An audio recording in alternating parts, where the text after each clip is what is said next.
Okay, the second uninformed search algorithm I'm going to show you for tackling this problem is called depth-first search. And the idea of this algorithm is it's trying to dive into the search space as deep as it can straight away to see if it can find the goal state. With breadth-first search, you have to explore all the paths at level n before you move to n plus 1, and that can be very time consuming. So what depth-first search is trying to do is get to the goal state as quickly as possible. So let's see how this works. We start as before by putting the start state as the only state on our agenda. We examine it to see if it's the goal state. It isn't, so therefore we expand it. A, B, and D. Now what depth-first search does is it treats the nodes as being a stack. Essentially, when new nodes appear, those go onto the front of the agenda to be processed, and we'll see how this works in a minute.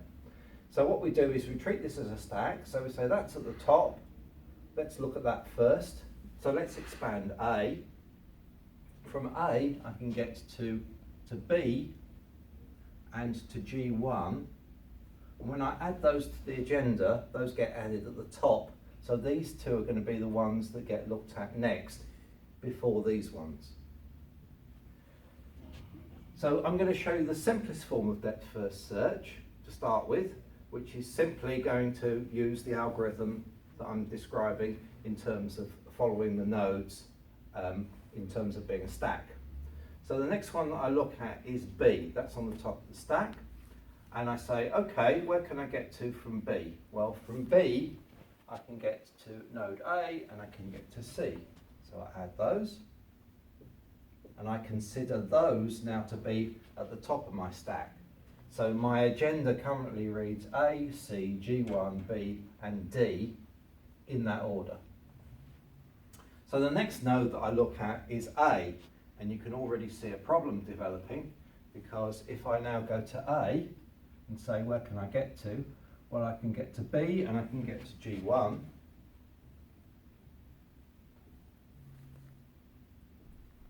And you can see that a loop has developed. So I'm going from S to A to B to A to B, and so on and so forth. So at the moment, this algorithm is going to run forever.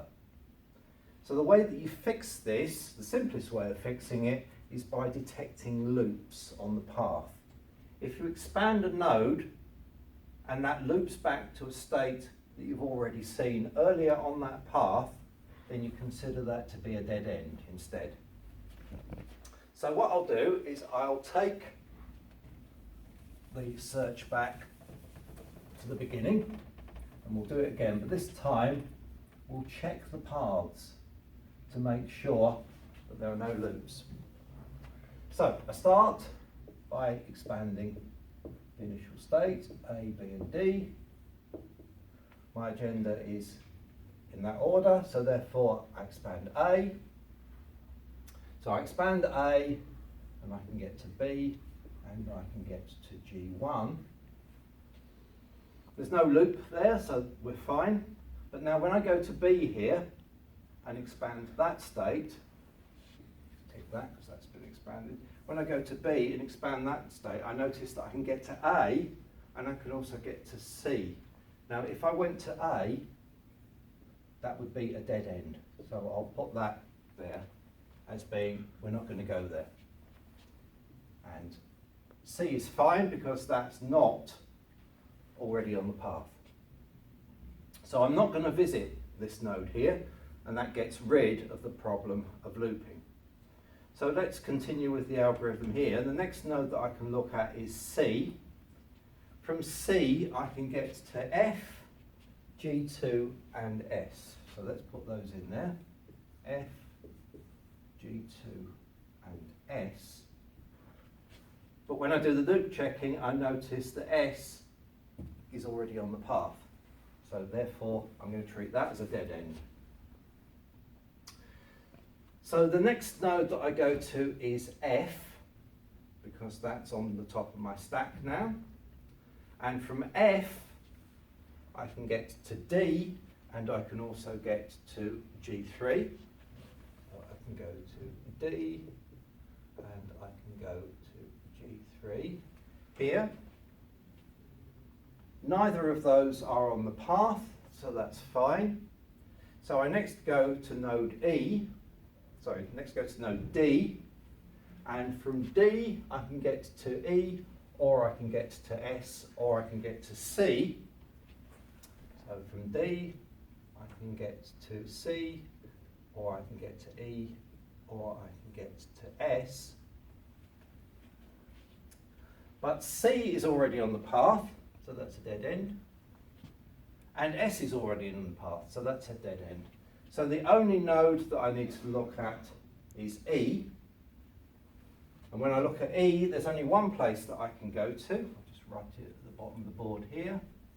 And that is in fact G3. That's now the only node on my tree, so that's the one that I accept. And when I examine it, I notice it's the goal. So depth first search has created a plan for me which goes S to A to B to C to F to D to E and to G3.